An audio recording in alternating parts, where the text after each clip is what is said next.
Friends, നമ്മളിന്നിവിടെ നോക്കാൻ പോകുന്നത് ധാരാളം പിരാനകൾ നിറഞ്ഞ വെള്ളത്തിൽ മനുഷ്യൻ ഇറങ്ങിക്കഴിഞ്ഞാൽ എന്ത് സംഭവിക്കും എന്നതിനെ പറ്റിയാണ്. അപ്പോൾ ഇങ്ങനെ വ്യത്യസ്തമായിട്ടുള്ളൊരു കാര്യം ചെയ്ത് നോക്കിയിട്ടുള്ളത് ഇദ്ദേഹമാണ്. ഇദ്ദേഹത്തിൻ്റെ പേരെന്ന് പറഞ്ഞു കഴിഞ്ഞാൽ ജെർമി വെയ്ഡ് എന്നാണ്. ഇദ്ദേഹം ഒരു ഫിഷ് എക്സ്പെർട്ട് കൂടിയാണ്. നിങ്ങൾക്കിപ്പോൾ വീഡിയോയിൽ കാണാനായിട്ട് സാധിക്കും ഇദ്ദേഹം ധാരാളം പിരാന ഫിഷത്തുകൾ നിറഞ്ഞൊരു കുളത്തിലേക്ക് ഇറങ്ങുന്നത്. എന്നാൽ ഒരുപാട് സമയം കഴിഞ്ഞെങ്കിലും പിരാന ഫിഷത്തുകൾ ഇദ്ദേഹത്തെ ഒന്നും തന്നെ ചെയ്യുന്നില്ല. വാസ്തവത്തിൽ ഇതിൻ്റെ കാരണം എന്താണെന്ന് വെച്ച് കഴിഞ്ഞാൽ സിനിമകളിലും മറ്റും കാണുന്നത് പോലെ പിരാന ഫിഷത്തുകൾക്ക് ഒരു മനുഷ്യനെ ഒന്നും ആക്രമിച്ച് കീഴ്പ്പെടുത്താനായിട്ട് സാധിക്കുകയില്ല. പിരാന ഫിഷുകൾ കൂടുതലായി ഭക്ഷിക്കുന്നത് മറ്റുള്ള കൊച്ചു കൊച്ചു മീനുകൾ, അതുപോലെ തന്നെ വെള്ളത്തിൽ വീഴുന്ന ഇറച്ചികൾ, പക്ഷികളെ മറ്റുമാണ്.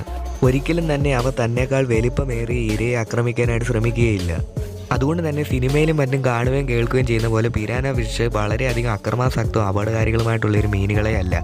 ശരിക്കും നമ്മൾ പിരാന ഫിഷസിൻ്റെ കുളത്തിലേക്ക് വീഴുകയാണെന്നുണ്ടെങ്കിൽ അവ നമ്മളെയാണ് പേടിക്കാൻ സാധ്യതയായിട്ടുള്ളത്. അപ്പോൾ ഇന്നത്തെ വീഡിയോ ഇഷ്ടപ്പെടുന്നു വിചാരിക്കുന്നു. അപ്പോൾ വീഡിയോ ഇഷ്ടപ്പെട്ടാൽ തീർച്ചയായും ഒന്ന് ലൈക്ക് ചെയ്യുക. അതുപോലെ തന്നെ ഇതുപോലുള്ള കൂടുതൽ വീഡിയോകൾക്ക് വേണ്ടി ഈ ചാനൽ സബ്സ്ക്രൈബ് ചെയ്യുക.